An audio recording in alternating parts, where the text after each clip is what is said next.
Good evening, everybody, and welcome. Today, our topic is going to be starting seeds indoors. We have with us today to teach the class Candi Fentress of She Grows and CWO Farms. She's going to talk a little bit more about her background and experience with growing, but I can just say that I'm super excited. Candi's, I've been following her on Instagram, and she's always got tons of things growing, and she's got a lot of great energy.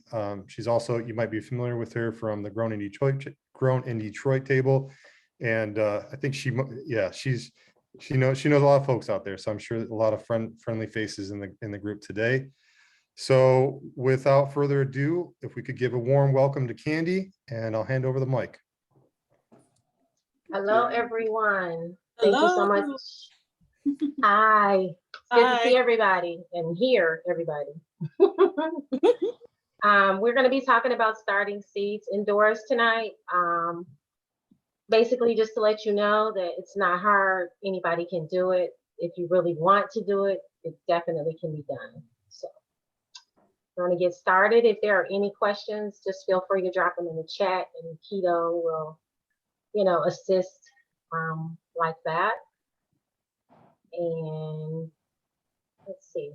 Okay, so this is me. I'm Candi. I was born and raised in Detroit. My husband and I own CWO Farms. We've been farming for about 5 years. My grandmother taught me how to grow. Always pulling weeds and for stale cookies and pieces of candy, and it actually paid off. So I love growing anything that has a seed or that I can propagate, take cutting from, I'm doing it. So I think that everyone should be aware of the importance of eating from their own zip code. I don't know if Travis is in the room or not, but that was a conversation we had about a year or two ago, and it's definitely rings true. So I guess we can get started. So we can talk about the setup and the review of the gear that you will probably need in order to grow things inside. We're gonna cover why you would start seeds indoors, when to start the seeds, the steps in the process, ongoing care, and troubleshooting as far as pest management and things of that nature. Some of the reasons why we would start seeds right now: spring fever. I'm sure you guys can relate to that. For survival skills, for those of us who know that the shelves in the grocery stores are kind of bare right now, it's important to grow your own food. It's also fun for you to do with the kids, something to keep them occupied that does not involve technology, and kids need to know where food really comes from. Something to share with your friends and your family and your neighbors. Most people don't understand the importance of eating fresh produce until they are given some fresh produce. So make sure you share. And also, we can extend our growing season by starting early, by starting your seeds now. When do we want to start seeds? This is the tricky question. We go by our frost dates. Detroit's first and last frost supposedly is May 10th and then October 1st. So you want to keep that in mind while you're considering what you want to go ahead and grow or plant.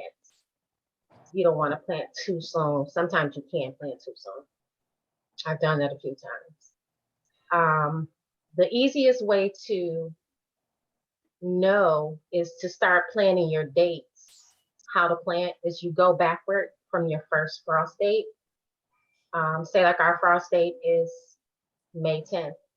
Well, you want to count backwards. Most things take 6 to 8 weeks, most.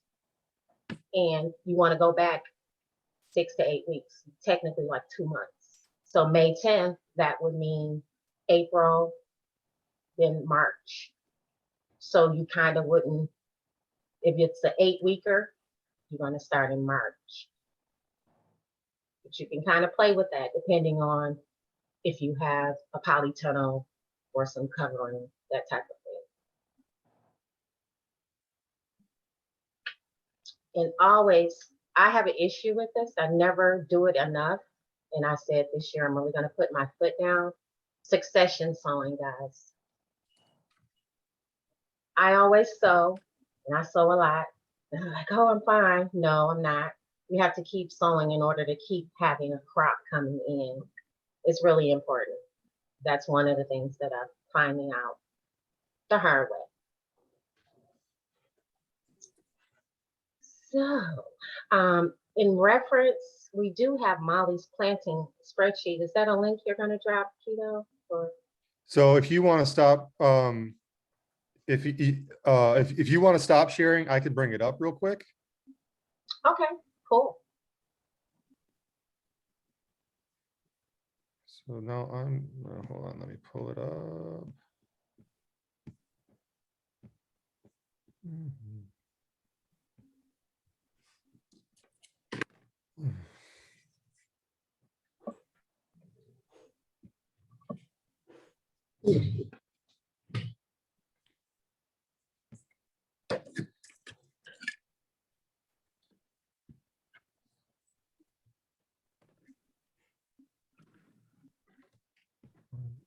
That wasn't the one I wanted.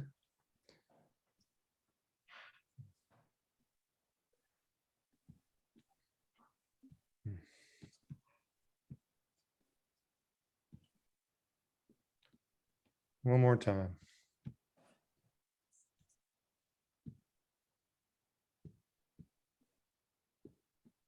Oh, gosh. And please be patient with me here. I have a lot of tabs open, unfortunately. How's that? You see that? I do. Does everybody else see it? Yes. Yes. Yes. Awesome.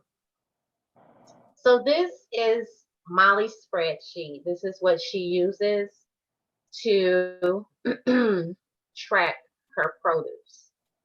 And in all honesty, I don't use one. This is probably going to be my first year using one. I should use one. I don't. I'm hard-headed. But it's very helpful. It takes you, we are zone 6B. And our last frost date is supposedly, is this accurate? May 2nd? Well, what, May Okay. 10th, May Let's 2nd, just, May 10th. okay. I just say May 10th because it's my birthday. Aw, happy early birthday. It's Mother's Day. That's a good too, way to isn't it? remember, but the beginning of May. Okay.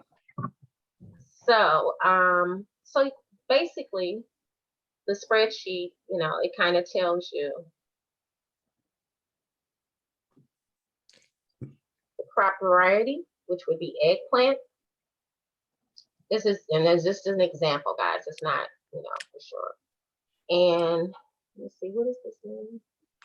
Seeding. Just gonna start seeding. Are you moving? Yeah, yeah, I'm sorry.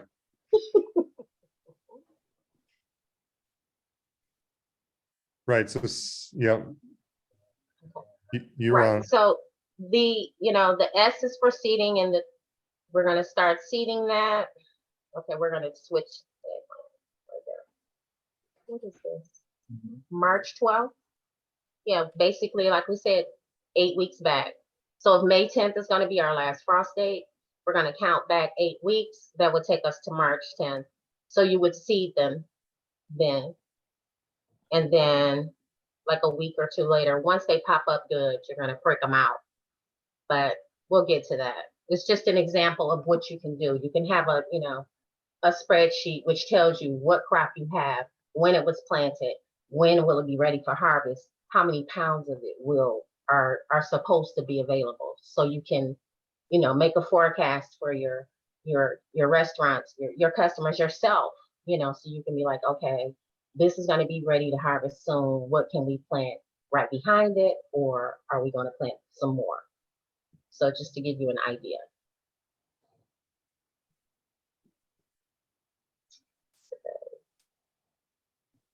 This is your screen, Keto. Can I get to the other one? Yep, I'm gonna drop out now. Awesome.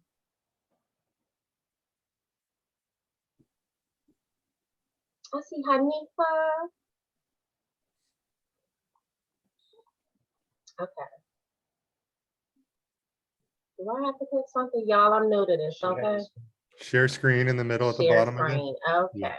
Yeah.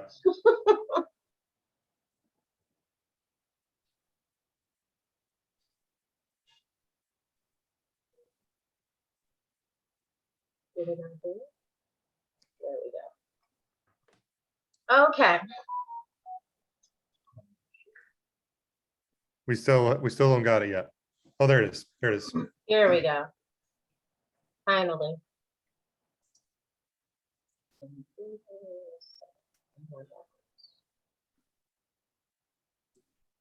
Okay. So in order to start your seeds inside, you're definitely going to need potting mix. You're going to need some type of container to plant in. And when I say some type of container, that's what I mean. Some type of container. It does not matter what you plant in, guys. It doesn't matter.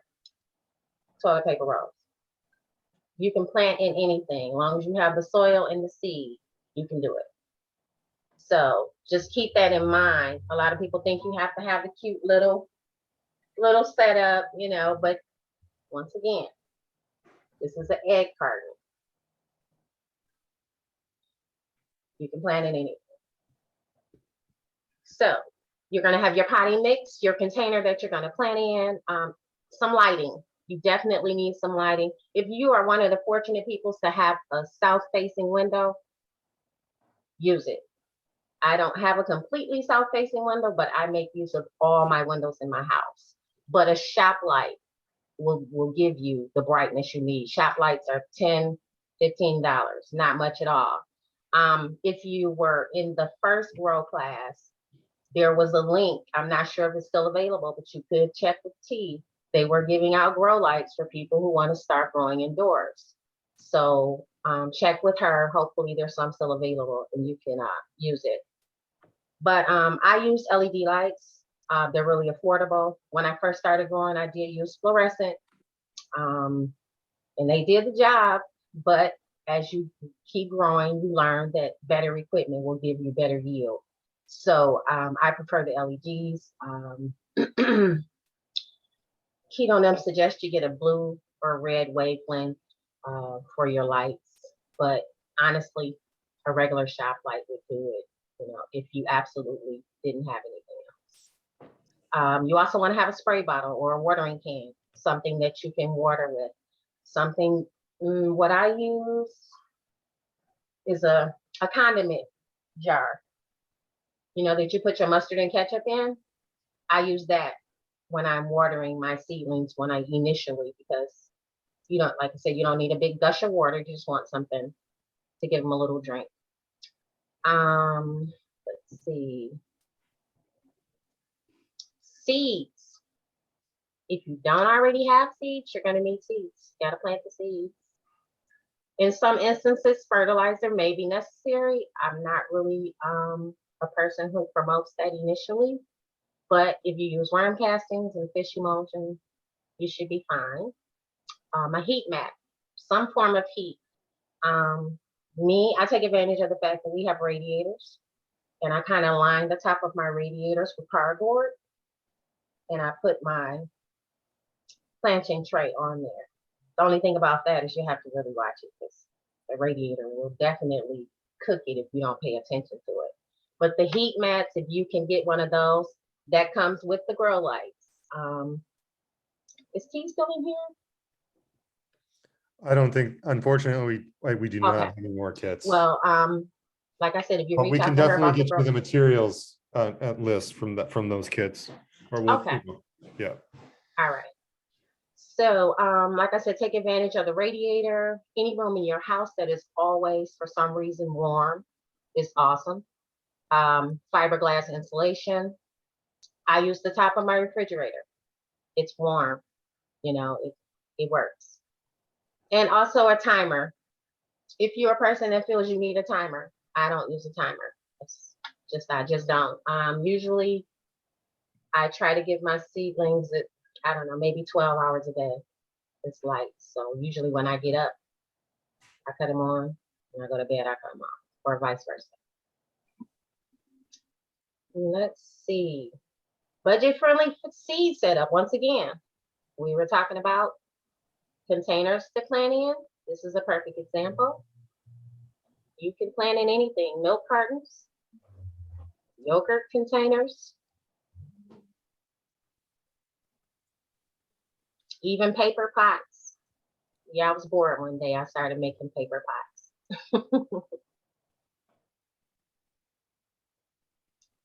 And once again, here's some examples of lighting. This is a shop light, which is, I believe, like 2 to 4 inches above the seedlings because you don't really want them to get leggy. So if you keep the light really close, it'll keep them from getting spindly and all over the place.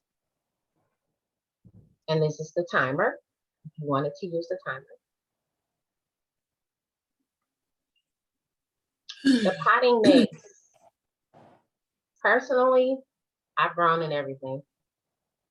Whatever soil you can get is what I say. But some Canadian peat moss.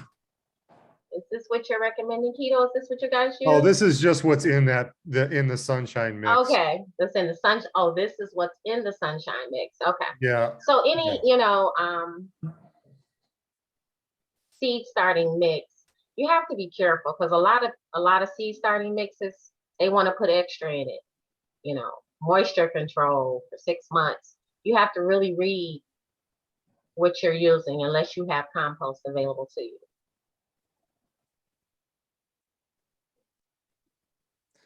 And once again, containers. Candy, before we move on from soil for a second. Yep.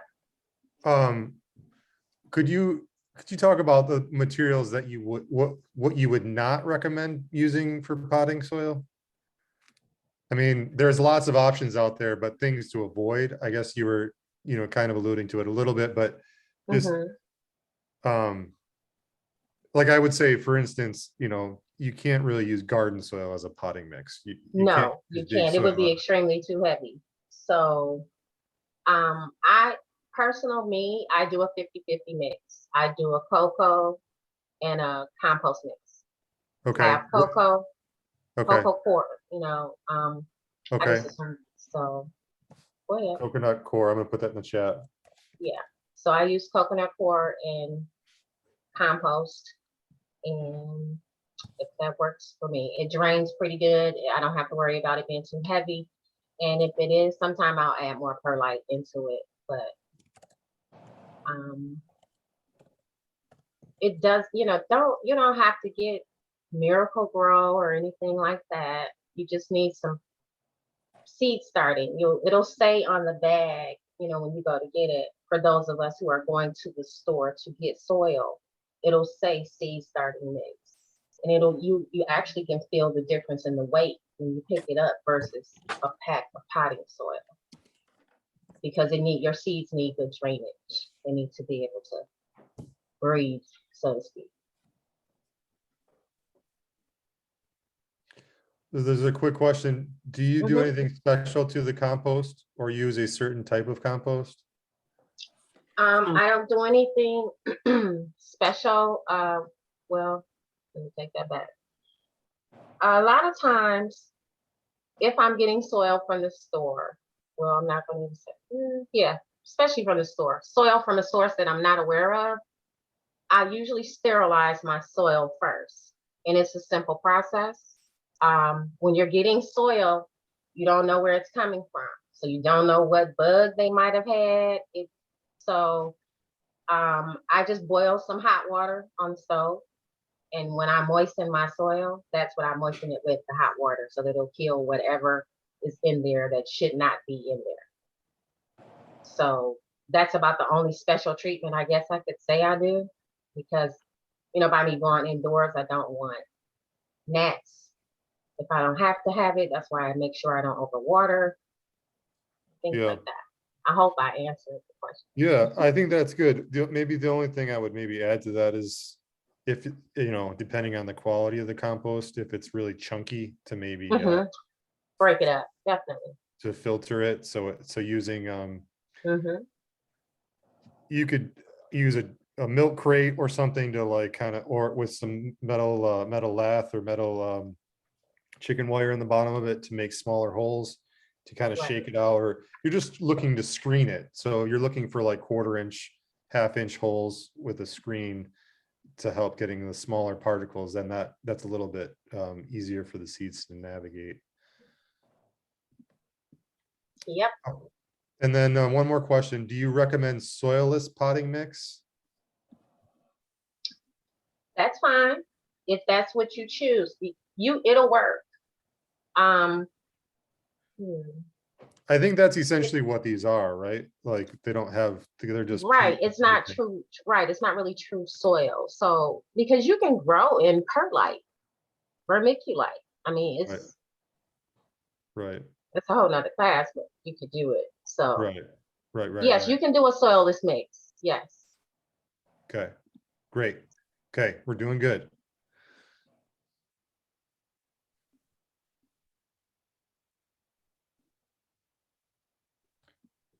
Any more questions? Or we good?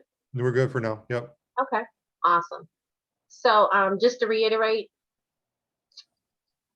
things that you can plant in, guys. You can plant in anything. Make sure you put some drainage holes in it. I save my water bottles, pop bottles. I tried to have examples near me so I could show, but this is just a pop bottle that I cut in half. It's soil in the top, water in the bottom, and it'll self-water itself. I don't have to worry about it. But just an example of what you can use. What's that plastic, the clear plastic thing for? What clear plastic thing? Oh, on the top? Yeah. Okay, so you want to cover, this is the dome, your humidity dome, and you use that for when you plant the seeds. Seeds like to be warm and comfortable, so you're going to keep the humidity dome on them at least until they sprout up. Once they sprout, I take the dome off.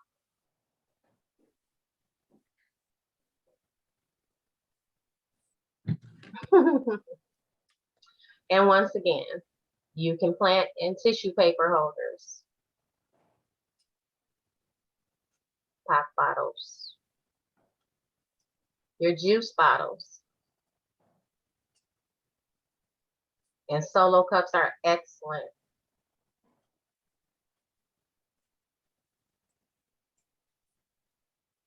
So some things that you may not want to use. I love the dollar store, and I know y'all do too. But guess what? These little corrugated pots that you see on the screen, don't buy those, please. They will kill your plant before they help your plant. I found that out the hard way. Bought a whole lot of them the first year. They do not have good drainage. They don't love our plants. Don't use those. Peat pots. They're designed to be planted, pot and all, in the garden. I don't know. Does anyone have good luck with those?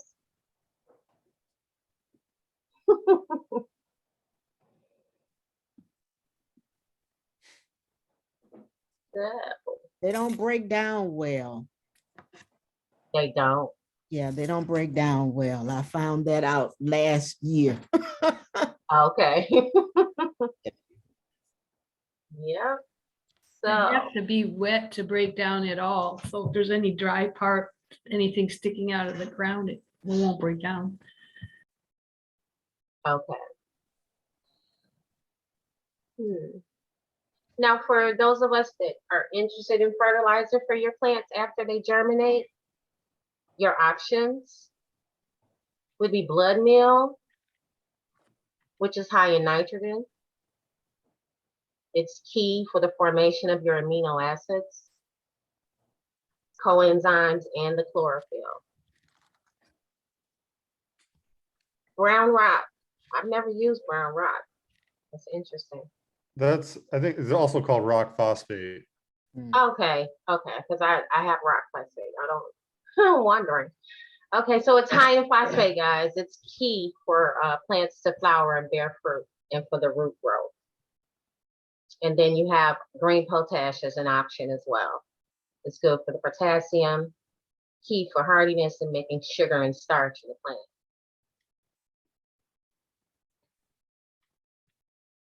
And could you talk about, you mentioned a little bit earlier about you use fish emulsion and worm castings. Mhm. Could you talk about when in the process that you use those kind of fertilizers? Or like the powders like here? Well, usually my motto when it comes to feeding my plants is I don't feed them unless they ask me for it. Everything Okay. doesn't need to be fed. If I see a deficiency of some sort or that it's not producing as it should, I might give it a little boost. But for the most part, I don't. Right. Except Yeah. for Right once I on. get I ready to totally put it in the agree. ground, it's a different Yeah. situation. But yeah, Especially for the first stage of life, like they have all the, yeah, they have, the seed mhm. essentially comes with all the nutrients it needs to It get. does. It has all the nutrients it needs right there.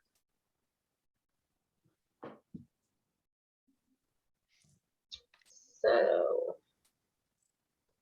and this is the potting mix for Keep Growing Detroit. This is what you guys use, correct, Keto? Right. Yeah. Okay. So just if anyone was wanted to know an example of what they're using the Sunshine Potting Mix and they're mixing it with sifted compost. And then a cup of each of the blood meal, the green potash, and the rock phosphate.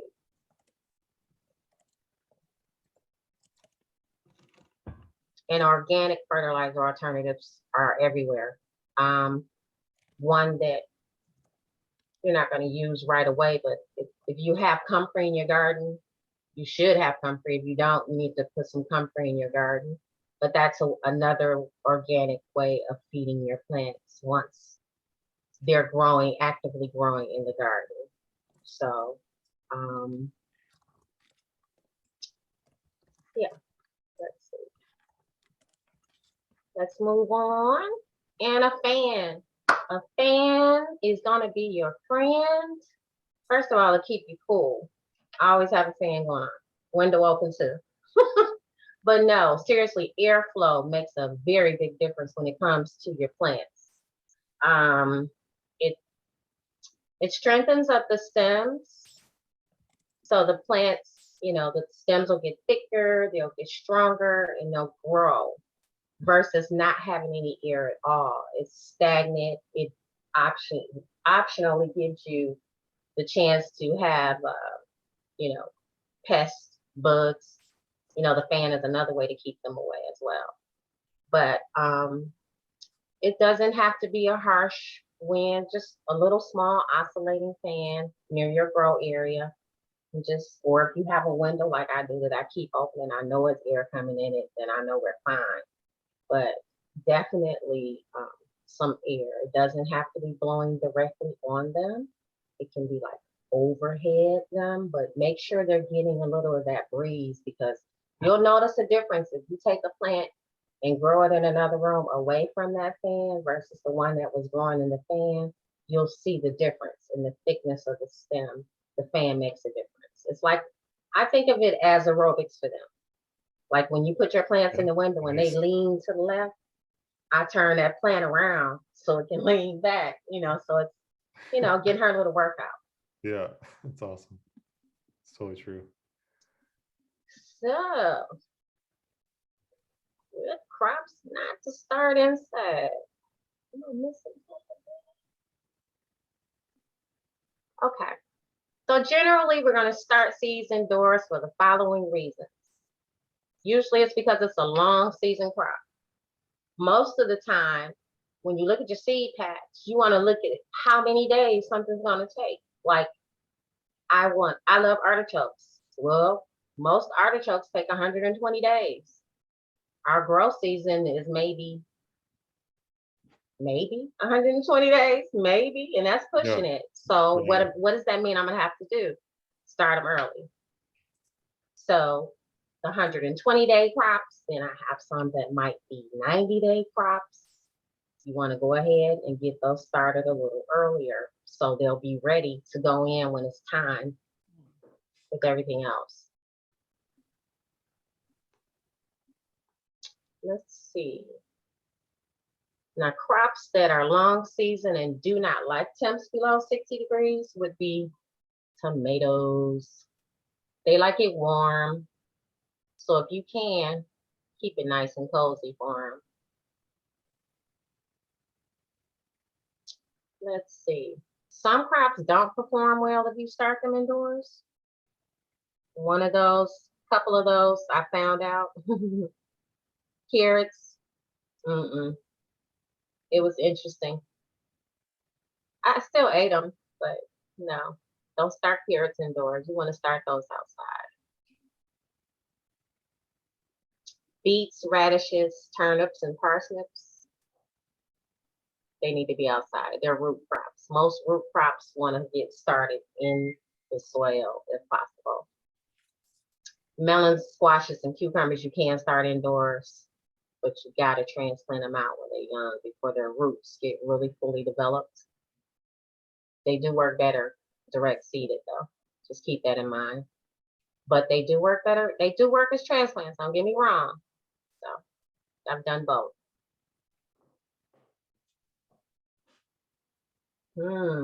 How many seeds do you need to start? Have y'all thought about that? How much do you eat? How much do you want to preserve? How much do you want to sell for those of us who are growing to sell? You have to think about that. You calculate how many seeds you need based on the space that you have available. And that takes a little work, guys. Most seeds have a 70 to 90% germination rate.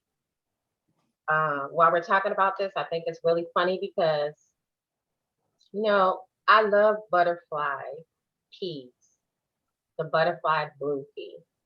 It is absolutely gorgeous. And now I know why a lot of people may not grow it. Because the germination rate is crazy. I've planted 20 seeds. I have 2 plants. So just keep the germination rate is crazy, especially on the cuter the things are, the harder they are to germinate. So just keep this in mind. Just be patient, guys. That's why you plant a little bit more so you can make sure you get enough plants. So if you know for sure that you want 10 seedlings, they're saying plant 13 to 15 seeds. I'm going to tell you to plant 20. That's just even your odds. And if you have extra, you can always share with someone, your neighbor.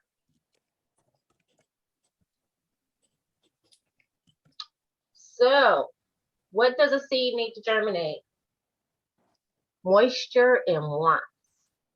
It needs to be warm and cozy, so it can just come on up out of that shell.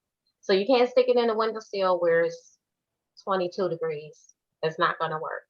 If you can, once again, if you have a heat mat, that's cool.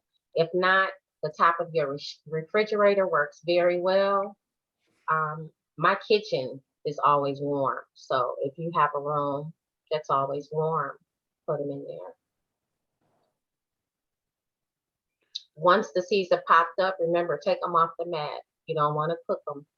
They're good. Once they come up, take that heat off of them so they can start doing what they need to do. I don't always soak seeds, but that is an option. Usually with fresh seeds, you really don't have nothing to worry about. But with those things, like I said, that's the germination rate is already generally low. I will soak the seed because I need to get as much as I can from that seed, already knowing that it's gonna have a low germination rate.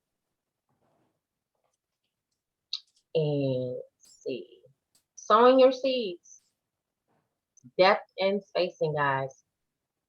You have to, the seed don't need to go, most seeds don't need to go all the way down in the cup. It's usually isn't it the pinky finger rule? Isn't there a rule about the pinky? Um, I think the tip would be the quarter. I could be wrong, but that's what I go by. Most seeds are from 1/8 of an inch to what? half an inch. Eighth maybe? is the least, I know that. Or the no, I actually seen the 16th, I think. But Yeah. anyway, just be careful on your spacing in your seeds. One of the things that I suck at is spacing. Horrible. And I'm not trying to be funny, but I had to treat myself like I was a little kid and go get this, the seeding square. Call me what you want, save my life, okay? Say I was making templates out of wood. Mark was laughing at me. Y'all would have been cracking up.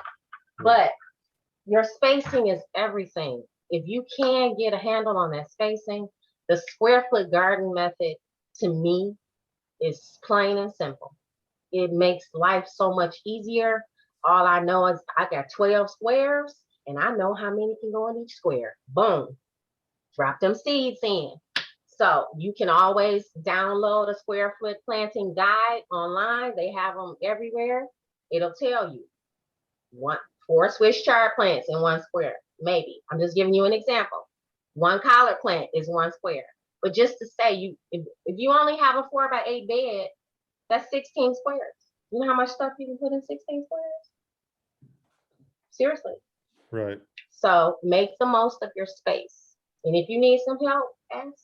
It's okay. Ask somebody.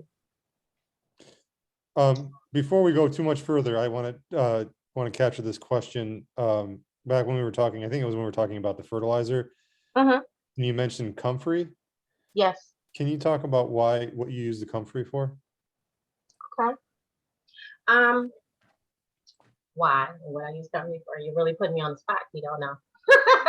Comfrey is the garden's friend. Comfrey goes, the roots of Comfrey go like everywhere. I use the leaves as a chop and drop to keep, because your soil should never really be empty. It should kind of be covered, and once it breaks down, it feeds the soil. We make a Comfrey tea out of that. And I do that just to give my crops a boost, especially during the growing season. I just take some leaves from the Comfrey plant. I put them in a bucket, set a brick on top of it, put the water in there, cover it up, let it sit for maybe 3 days. I'm gonna tell you now, it stinks. No, it stank. Okay? Don't get none on your hands or your shoes, because you're gonna stink too. But it works. It's amazing. Comfrey it's known as knit bone. And for anyone who has sprains, bruises, aches, but mainly, broken bones, it will definitely take the inflammation out. If you're having some knee issues, get you some Comfrey, mix it up. If it's fresh or dry, you can mix it with a little water, make it like a paste, put it on that knee. Guaranteed within 15 minutes, you're going to be a happy camper. But just to let you know that these are things that, we can grow that help us. It's not big pharma. It's herbs. It's God-given. So you need to be growing some food. And Comfrey is one of the things you need. Did I answer the question? Yeah, you did. I think you did. And basically you're using, in this application, it's helping for fertility. Mm-hmm. Right. Yes. So the spacing tool that you were referring to, what does it have a specific name or brand or something? Oh, it does. It's called the seeding square.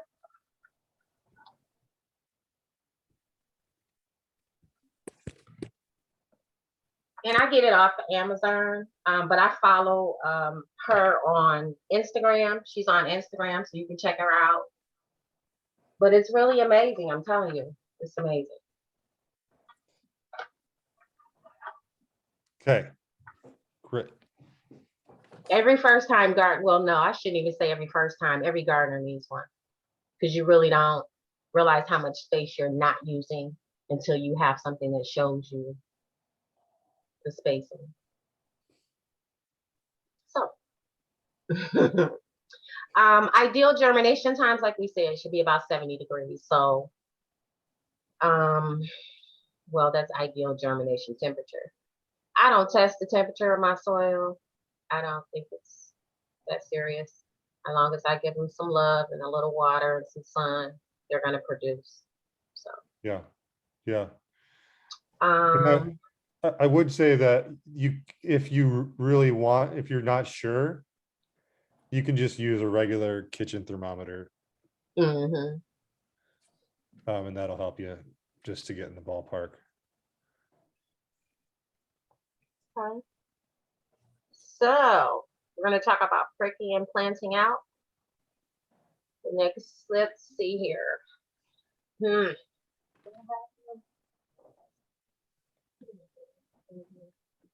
So usually what I'll do is toss some seeds, just like that picture, in a cup. Well, when they grow, yes, you say, what do we do now? We're gonna split them up. They say prick them out, but me personally, I don't prick. I pot them all up. That's just me. But to make life easier on yourself, that's what the sales.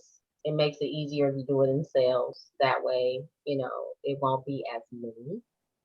But in the case that you do decide to plant them in a container like this, it gives you many more in case some don't germinate. So that's why I like doing it like this. Oh. And I think we have, if someone needed, is there something with a link with Lola's or no? No, Okay, no problem. could you, yeah, could Everybody's you familiar with pricking out, right? I'm sure. no, I think that definitely would be something to talk through. And we should maybe have, but yeah, if you could talk through how you do it, Okay, you can maybe no use that problem. picture of Lola's might help a little bit. I don't know. Okay. So basically, with pricking out, you want to take the best that you have of the ones that you planted. You want to take the strongest seedling in the pile. So you planted 20 seeds, you want the strongest 10 seedlings. Remember earlier when they suggested if you want 10 seedling plants to plant 15, and I told you to plant 20, because you want the best 10 to get good germination. So you go through and you find the best seedling that's in the container. And I have little spoons. Some people use dibblers. I use little spoons, guys. I just scoop it up and I get like a 4-inch pot.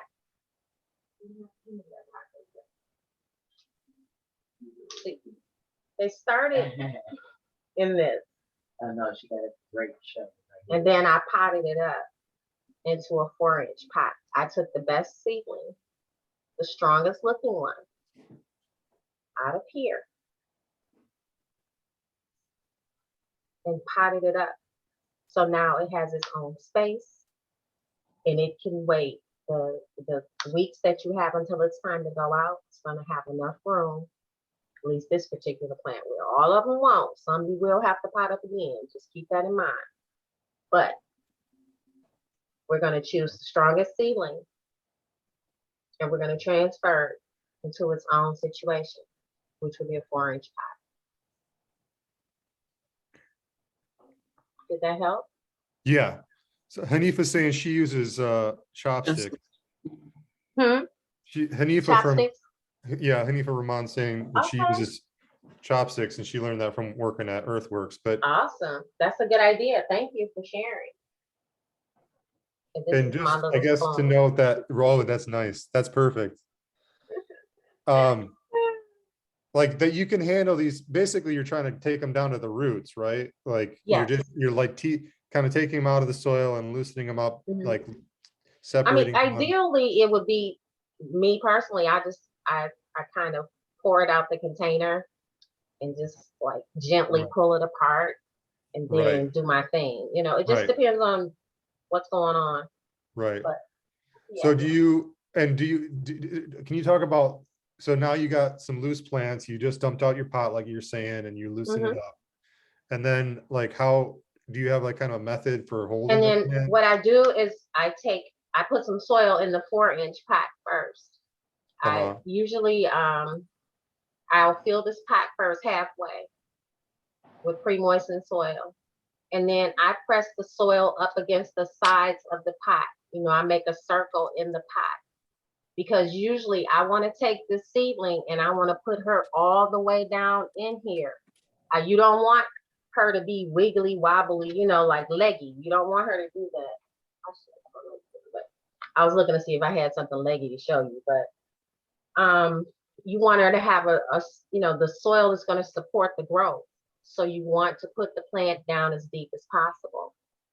That's the reason you want to prick out the best seedling you can and plant it. And then I go ahead and fill her in with the rest of the soil once I've gotten her deep enough in the pot. Great.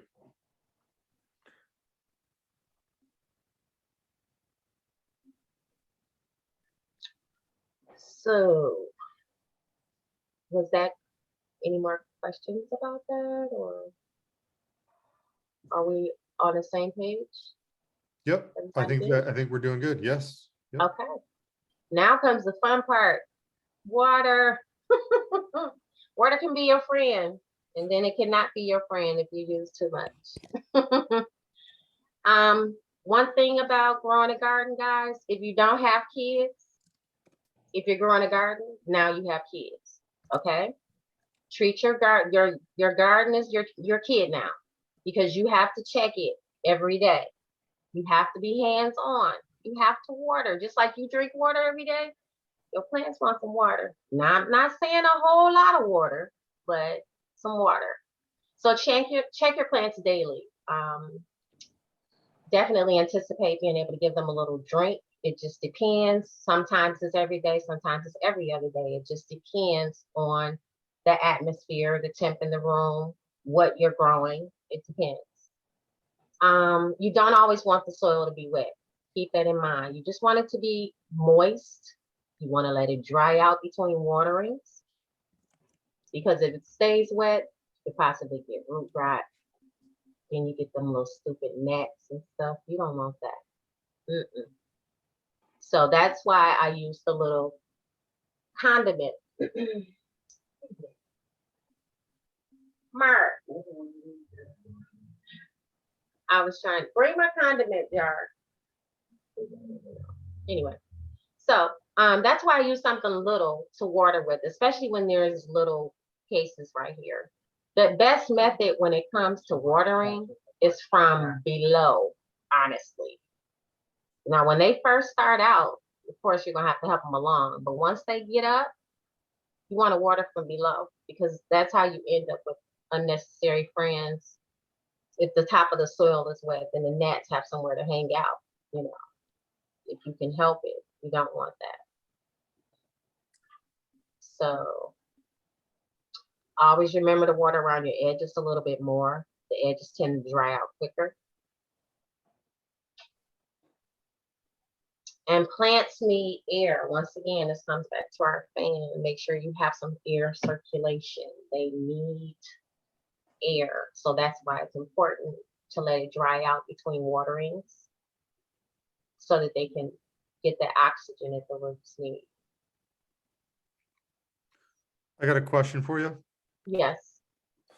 Do you use the same soil mix for the seedlings after they are split apart?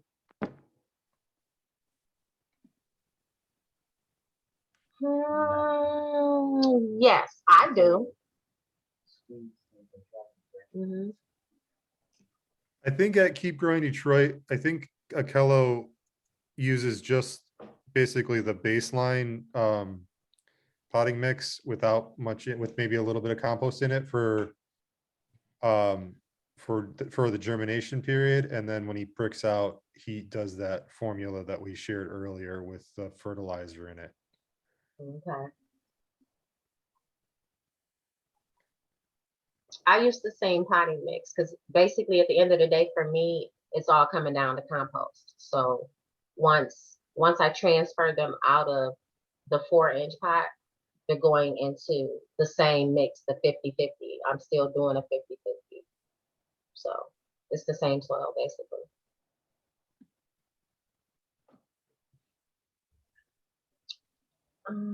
So let's see.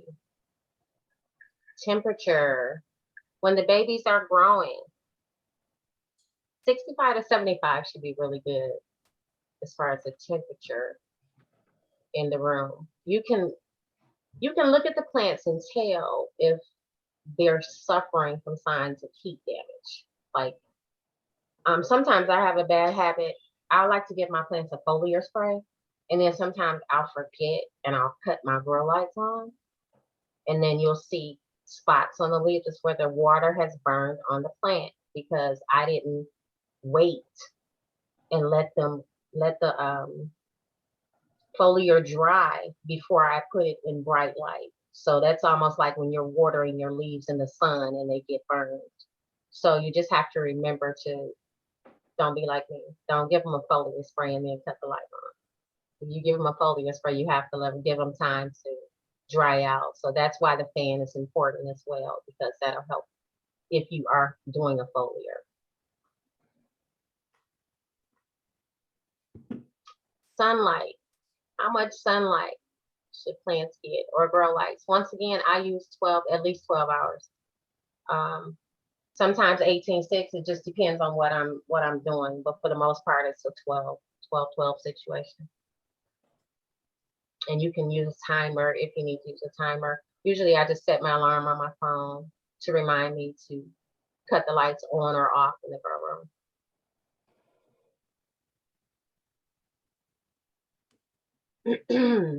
So some ways to manage your light for when you're growing.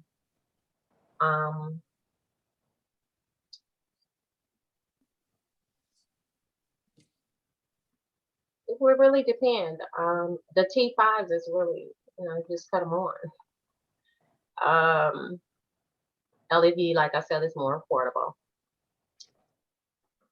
As far as plants being as far away from the light, the fluorescent, once again, is 2 to 4 inches. With the LED lights, it's slightly farther away, which are what T gave out, what Key Gore Detroit gave out was LED lights. So you wanted 12 to 18 inches away from the plant. And once again, if you do have a sunny window, I suggest you take advantage of that. All of my windows are not sunny, but I still use all of them. The plants still love it. They may not grow as fast, but they still grow. So use your windows.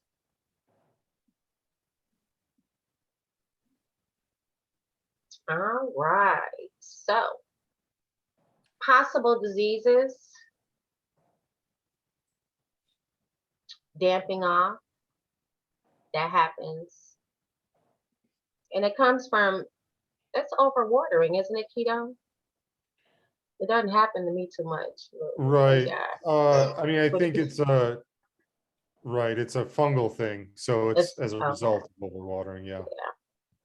So,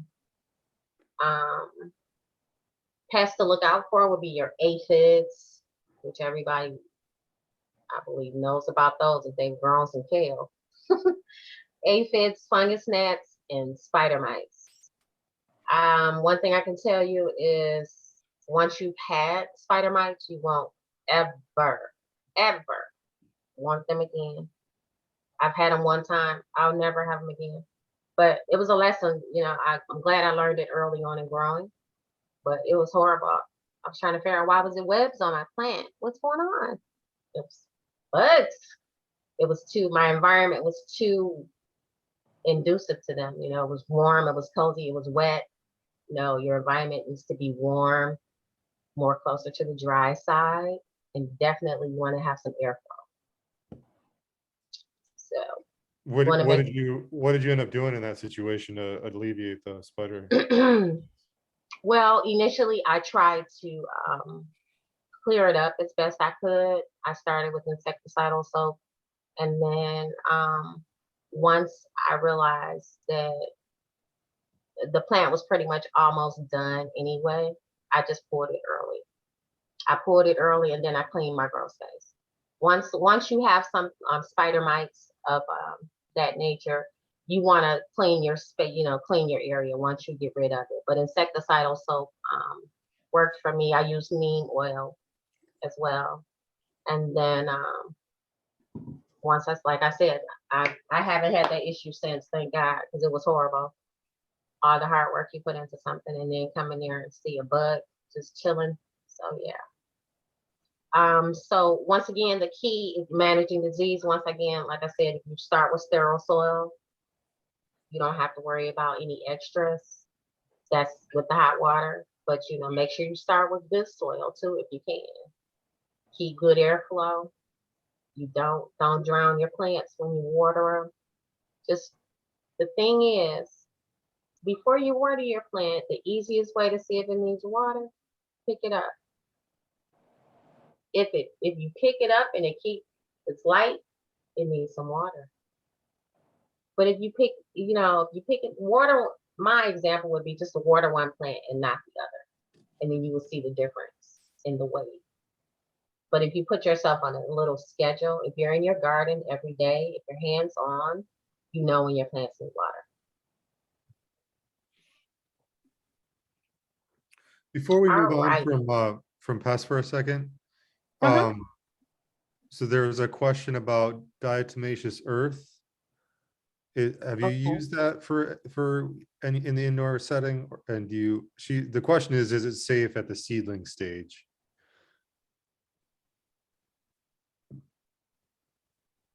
It is. I mean, as far as using it to That's do my what? sense too. Yeah, yeah. That's for, so yeah. I mean, so you mentioned insecticidal soap. That's one thing you use, Oh, okay. And now there's another option of something to use. right? So Okay. I think people also. So the first thing is identifying what the problem is, right? Exactly. And then looking at looking at what the treatments that you want to use and if they will work for that. Mm-hmm. I think the other one that people talk about is neem oil. Yes. Mm-hmm. And DE does work in the garden, but like you said, it just depends on what you're using it for. So I have I know people who have used DE in the garden. I haven't though. Yeah. There's a question, do the fungicides help with controlling pests like spider mites? I'm not quite sure what fungicides. What fungicides? We haven't really talked about fungicides. No, we haven't. Um, You're ahead of me.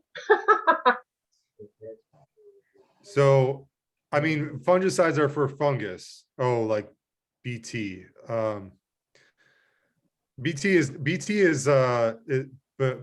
is not a fungicide. It's a very tiny microbial organism that gets in the gut of some of the pests that we have and kills them. Mm-hmm. So okay, so I think we addressed that one. Okay, so Okay. all right, so we're getting towards the end of this. I think we got one more slide. Is that right? Oh wow. Do we? Or I'm sorry, I'm jumping ahead here. Let's just talk about this one because we haven't talked about this yet. So, when do we plant outside?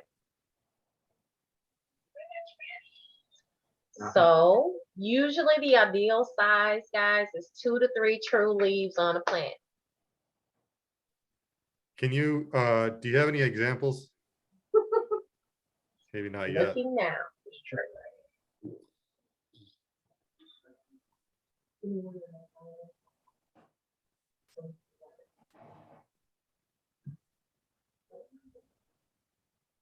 All right.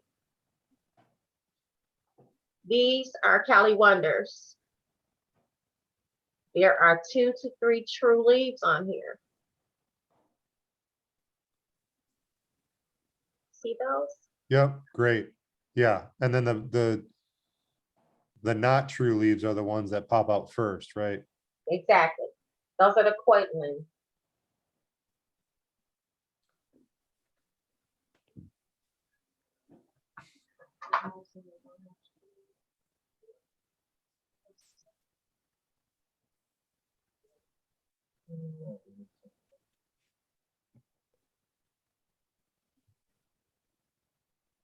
Whereas these do not. So Right. these are babies, complete babies. They still got some work to do. Okay, two different varieties though, right? That's Yes. different. Yeah. Yeah.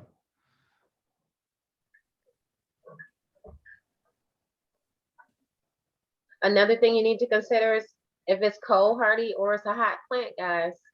And when we start talking cold hardy or hot plant, we want to start thinking in terms of kale. Kale is a cold hardy crop.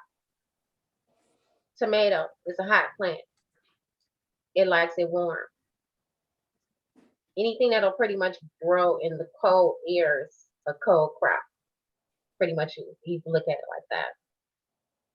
So you have to be mindful of, you know, what you're growing and when it can go out. Also really important, hardening off your plants.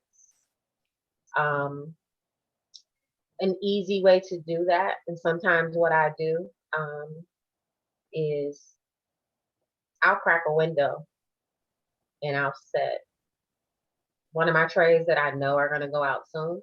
I'll set it by the window because it's getting some outdoor air. It's not just it's getting a combination of my indoor outdoor.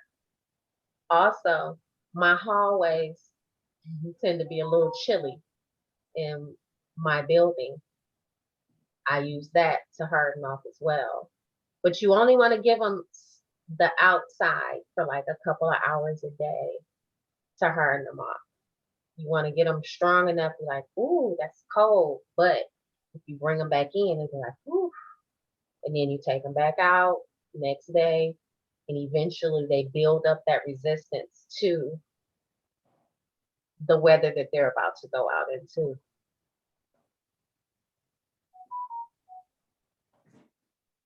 So if you have extra plants, remember, save them, actually share them with your neighbors and your friends. Get your cousins, your little cousins, your nieces, your nephews. Get the kids involved, guys.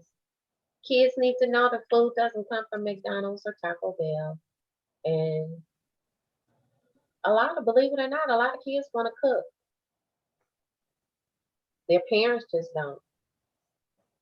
So we have to get our kids involved so we can make this thing work. We have to have food to eat, guys. Did I have any more questions or comments or? I tried to have examples of everything. If anyone needs to see anything. Oh. Yeah, I mean, are there any more slides? No, okay.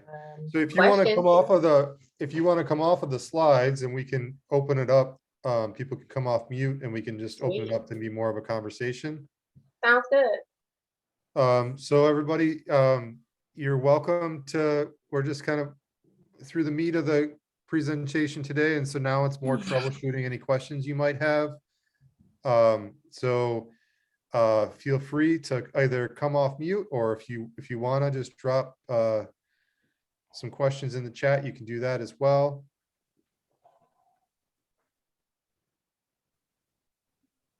Thank everybody for coming in. Thank you. Thank you, Kim. You're welcome. I have a question. Those plants that you showed, have you already grown them that well inside already? Yes, ma'am. Oh, wow. Okay, so when did you start? When did I start seeds? Yes. Oh, I'm constantly, I started in January. Normally, I'm growing something all the time anyway, though, honestly. But I started in January because I knew what our predictions were going to be and what I needed to do. And we have a hoop house now, so that also makes a difference too. So Okay, thank you. you're welcome. Hey guys, how y'all doing? I want to ask y'all a question. What are you growing in? What are you growing with? Because it doesn't mean that she have all the answers. Y'all got some tips too. Can you Yeah. share some with me? What are you growing new? That's what I want to know. And exciting. I try to do something new every year because I have to stay excited about my food, guys. Yeah. I know I'm not the only one here. Come on now. I tried to Brussels sprouts last year, but it didn't come out well at all. I had very like pea seed like little Brussels sprouts. So it didn't, I don't know what I did, but They're I'll try definitely it a again. tricky one. You're going to try again though, right? Yes, I am. Okay. Yeah, I had the same thing. It didn't just develop. It just stayed tiny, the little sprouts. I I found think that with my Brussels sprouts, one year they didn't do real good. They were like tiny. And into the growing part, I took all the leaves out and they grew great. Okay. So maybe we need to take the I'll try leaves that. off. Right. So I think maybe most of the energy was going into growing the leaves instead of growing the actual bud. Okay, great. Thank you. You're welcome. Sounds interesting. I'm gonna try edible flowers this year. Learn Yes. a little bit more about gardening and edible flowers. I'm interested in that, so I want to see how it works for me this year. Sounds good. Sounds good. As long as you want to do it and put in the work, it'll happen. Thank you. I haven't started my seeding yet. I've had an issue with my basement. So as soon as I get that straightened out, I'm on it. All right. I wanted to add this year, what I'm doing different, because of, again, I want to move more towards permaculture and integrated pest management. I found some ground cover plants, so I'm going to be planting some alyssum and some mountain mint, and then some Malabar spinach, because that one's like a crawling plant. So I'm trying to make it difficult for some of the pest issues I had last year. I'm trying to make it difficult for them to live there. So trying to doing some interplanting this year. Sounds good. Sounds good. And I know we always trying to get rid of the pests, but be careful of that too, because pests also create an environment of growth for our plants. So I know we always talk about pest control. Please, let's Well, not I kill them don't all want off. any squash borers this year. So this Oh, year, okay. like I mean, like the beneficial insects, I am understand. growing some things that are great for beneficial insects, but I want to keep away the stuff that's going to grow. And because I had an issue last year with these things growing on my tomatillos. I think they were like cucumber. I don't know what they were, but I didn't catch them. I saw the adults. And I wasn't looking at the undersides of leaves. So again, Candi, thanks so much for reminding us to walk our gardens and take a look, because it wasn't until I started lifting up those big fat leaves that I'm seeing all of these dots and speckles. And I'm like, oh, y'all out here, having a good old time and growing a family. I want to bring back, there was a question that was earlier that it was just, I just thought I'd hold it till the end, about those butterfly pea flower seeds. Oh, the butterfly. Oh. So Peter has asked something about, have you, like I guess something he was familiar with using scarification, or do you know anything about scarification, which I think is like you scratch the surface of the seed. Right. Well, butterfly peas just need to have the chill. I gave it the chill. The seed isn't big enough to scarf. It's not one of those that you can nick the seed, or it's really kind of small. But I just have to plant more. That's all. Yeah. Thank you. Angela's saying Something completely destroyed my cucumbers last year. I'm sorry, did somebody just speak up? I said thank you. Oh, okay. Hey, Peter. This is Audrey Allen. I grew the butterfly pea flowers last year from seed right to the ground, and they did well. They just needed more space. Okay. They needed more space and more vining, something to vine them up on immediately. They started latching onto other stuff. So we're talking about the blue butterfly pea? Yes, ma'am. Okay, and how many seeds did you plant? I planted probably about 10. And how many plants did you get? I got 10. Interesting. Yeah. Good for you. Kudos, girlfriend. That is awesome.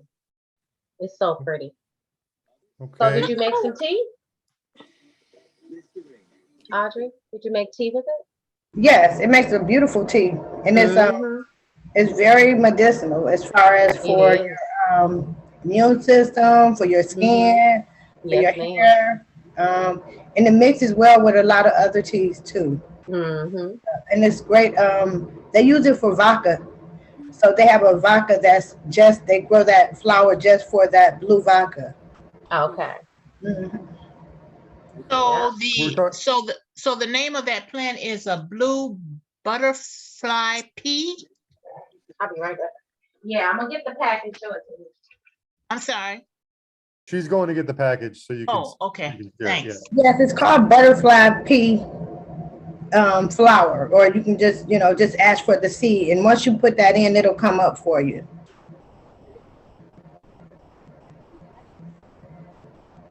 Just put in butterfly pea seeds, purchase those, and it'll Google everybody that has them. Okay, thanks. Here they are. Oh, I see. Oh, there you go. Okay. So you picked, I'm not familiar with these. You pick the flowers and you make a tea out of the flowers? Yeah, it makes a beautiful tea. And like she said, it is very medicinal. It's blue and it turns purple. It's like a science project because it turns purple when you put it in with lemonade, mix it with lemonade. Any type of citrus. And the flowers are also edible. So it's pretty on a salad too. Nice. Where's that name again, please? Butterfly pea seeds. Yes, ma'am. I'll type it in, baby. Thank you.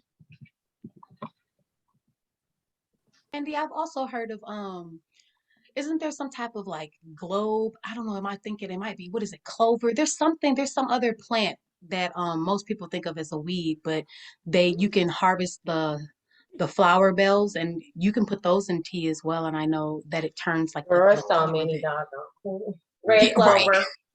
I think you're talking about red clover, babe. Yep, I think. Thank you. There's so many. You can make tea out of everything, pretty much. Right. Some taste better than others. Right. But that's how medicine works. And I did get those from Baker Creek, Siobhan, if you wanted to know. I'm sorry, what did you say? I got those seeds from Baker Creek if you wanted to know, the butterfly pea. Okay, thank you. Sorry, Ruth, you were going to say something? Oh, I was just going to say about the comfrey, how easily it divides, and I don't usually try to start it from seed. I just get it from somebody or find an empty lot and bring home a piece, and it's very easy to divide it. It's much easier to just cut seeds from somebody. Grab a piece. I think I got some from the young lady that just got finished speaking. I think she came to an event at my farm and bought a bag full of it with her, if I'm not mistaken. Oh, Ruth? Yep. The one you Ruth, just, yep. Ruth, So my yard is full of. Did she hear me? I don't think she heard me. Yeah. Okay. She's mute. Ruth, I need you to. I don't think it was me, but I know I've given comfrey plants to people in my neighborhood. You got a twin somewhere. I'm the young lady that had the goat in my backyard, if that rings a bell.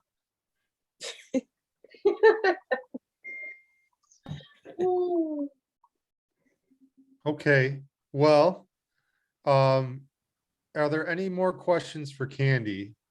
Candi's got a lot of experience with growing indoors, so if there's anything else you want to pick her brain about, or if there's any other kind of points of conversation before we wrap things up for the day. I had a question, Audrey Allen. How soon do you start your flowers? 'Cause you do a lot of cut flowers, so how early do you start your seeds for those? I've already started seeds. Some seeds, not all of them. I've started my milkweed. I have some celosia going already. I probably will be popping some sunflowers soon. And that's only because I want them to get really, really big. I don't know if anybody knows this. A lot of people's like, oh, you just planted it in the ground. Yeah, you can. And you can have a growing hand like Miss Jerry with them super gigantic sunflowers. But I find that if I plant them a little sooner, they'll give me the performance I'm looking for when I put them out. So, but yes, I have started some flower seeds. I'll probably, what is this? March, probably next week I'm going to be starting some Will you be zinnias. participating in Flower Day this year? Will I be what? Participating in Flower Day this year? That's a good question. I know. I'm not sure, but I can definitely keep you posted. That is a very good question. Where do you put all your plants if they take up so little room when you first seed them, like in a pot, but then you to grow them on and spread them out, and if you got them in the house for a couple of months, it takes up a lot of space. Yeah, it's I have a grow closet, and then I have a shelving unit in the living room that my husband built for flowers, and then I have the back room here, my little office, which is full of flowers too. So, but like I said, we do have a hoop house, so I do shift. Like I have things in the hallway right now, like my peas are sitting in the hall. I have to move them to the hoop house. So yeah, everything I just kind of plant it, and as it grows, I kind of just shift it from here to the hoop house. You know, stuff you wake up with a plant on top of your head sometimes. But yeah. Okay. Got a Well, question. I think we'll kind of wrap things up or kind of move towards wrapping things up. Candi, if people want to get a hold of you. Okay, one more. I think Dieter had a question. Oh, Yeah, I'm sorry. it was actually just about since Audrey had mentioned flowers specifically, and flowers is something, well, some of these are herbs, but you know, people consider them flowers as well. Your perennials versus your annuals. What do you suggest for someone? Do you suggest that they start their perennials and then kind of like freely plant those, or do you really just kind of or do you suggest that we just sow them in ground? Like, do you have kind of maybe like some that you know work really great if you just direct sow, and some that should be started indoors specifically for annual or perennial flowers? Well, yeah, I mean, plant it all. Like Sandra just said, she's sitting right here. But how do I want to say this? You start, Dieter, the easiest way to do that is start with what takes the longest. We're gonna make that the easiest way for you. You see what I'm saying? As far as your seeds, what takes the longest to germinate? If you have a pack that says 120 days and you have one that says 85 days, I need you to start the 120 days. Actually, that should have been started last month, honestly. But you know what I'm saying? You have to look at your schedule and what it is that you're trying to do. But I'm going to tell you, if you want to grow it, plant it. Do you see me? Look, I don't see. I'm looking at the screen like you can see me. But did I answer your question, teacher? Yeah, no, yes, you did. Thank you. If I want it in the ground, I should probably, because okay, so there was something, I'm asking that because there were some things that I started, and I think I started them a bit too early, so they got kind of leggy. And then Like, I didn't really feel when I did some of them, they took okay, just with a little extra love. Once I did harden them off and and put them outside. But some of them, I feel like they were just kind of shocked. They were stressed out and they just didn't do what was anything. it you planted? Can I ask what it is that you planted? Yes. So it was my lavender and it was my Mhm. chamomile. It wasn't until like I started them in small pots, and it Mhm. wasn't until the wind blew over my greenhouse and the seeds somehow just got into the ground that when the summer, it was like I was struggling so hard to get them to grow in these little tiny cups. And then as soon as it gets warm, they took off. So I was a little, it just kind of made me think differently about, well, should I just put it in the ground? Because Yeah, maybe it'll just put come it up in a the little bit ground. easier. Just put it in the ground. And then when it gets leggy like that, just plant it deeper. You know what I'm saying? Okay. You Thanks. you don't want leggy stuff, but if you happen to have it, because we all end up with leggy stuff, I do too sometimes. But plant it deeper. But also get your grow lights. Did you get your grow lights? Yes, I did. Okay, They so we just don't have a arrived reason to have yesterday. leggy stuff no more, right? You're right. Okay, come on now.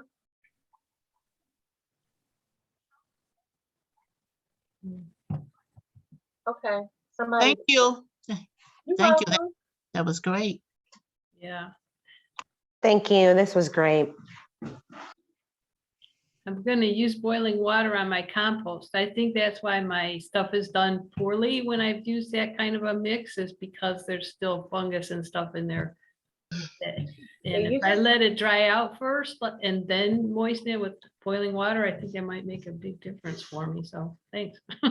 You're welcome. Yeah, I'm telling you, the guy who told me, gave me that tip. It hasn't failed me yet. So just, I do a lot of research. I watch and listen to people in my sleep. So I try not to do nothing that doesn't work. Okay, y'all, I gotta go. Thank you. But All thank right, you thank so you. much. This was very helpful. I appreciate Thank you. you, Candy. Appreciate you. See you, Thank you. kiddos. Thank Bye. you. See you Take next care. time. Thank See you. y'all later. T, I'm gonna call you. All right. I'll be All right. seeing you soon, Candy. Okay, babe. Thanks for All coming right. in. Thank you. Okay, quit playing with me. Oh, yeah. Okay. Any other questions for Candy before we sign off? Yes, Monica, you missed it. Where you been? She come in talking about, I missed it. Monica, where you been? You late, girl. We recorded it, Monica, so you can catch up. I missed it. I have a question. Yeah. How do we get in contact with Candy in case we have questions? Yes, thank you. I'm putting my email in the chat.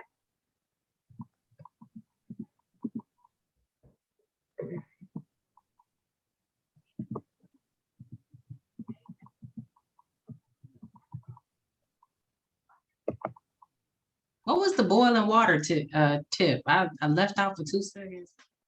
To sterilize your soil. Oh, okay. Did it go in? Why it's not going in? Okay, let me change. I'm struck. I'm obviously special today. There we go. Yes, if since when you get soil, you don't know where the soil's origin is from. You don't know what's going on in that bag. So when you get the soil, I recommend that you do some boiling hot water and pre-moisten the soil with the boiling hot water. So it'll kill anything in it that's not good for you or your plants. Oh, okay. Yes, ma'am. And oh yeah, were you all out grow lights? Because I did tell people to reach out to you. I had a couple people who didn't pick up, so I was just actually about to ask Keto. Last time you was at the office, did you see on that table a couple of people who didn't pick up? I'm not. It's actually I haven't been to the office in a few days. Me either. I know that. I've been mostly working at home. Yeah, I'll run up there and look, because I think, yeah, because I saw Mama Hanifa, I'm like, you ain't get your grow lights, so. I know hers was up there, and then there was a couple, so, yeah, if there's a couple left that nobody picked up, then, you know, Okay. first come, first serve. That was great. I love your conversational style. Hey, Hey T, how you doing? She's sitting over in the corner raising her hand. If when one you of them said- grow lights is available, I'm growing. Send it back, Candy. Get out of here. Anyway. She popped Well, up thank like, you. I try to make it fun and not boring. You know, we are really just having a conversation, and yeah. so you know, hopefully, I help somebody. And I feel like you know, I'm sitting on Auntie's porch or something. That's how I feel. Aw, and that's sweet. Like, is that how you? Okay. Yeah. Well, then go get me a glass of ice water then, because you know if you on Auntie's porch, you're gonna have to go get some ice water. Lemonade. Right. So, all right.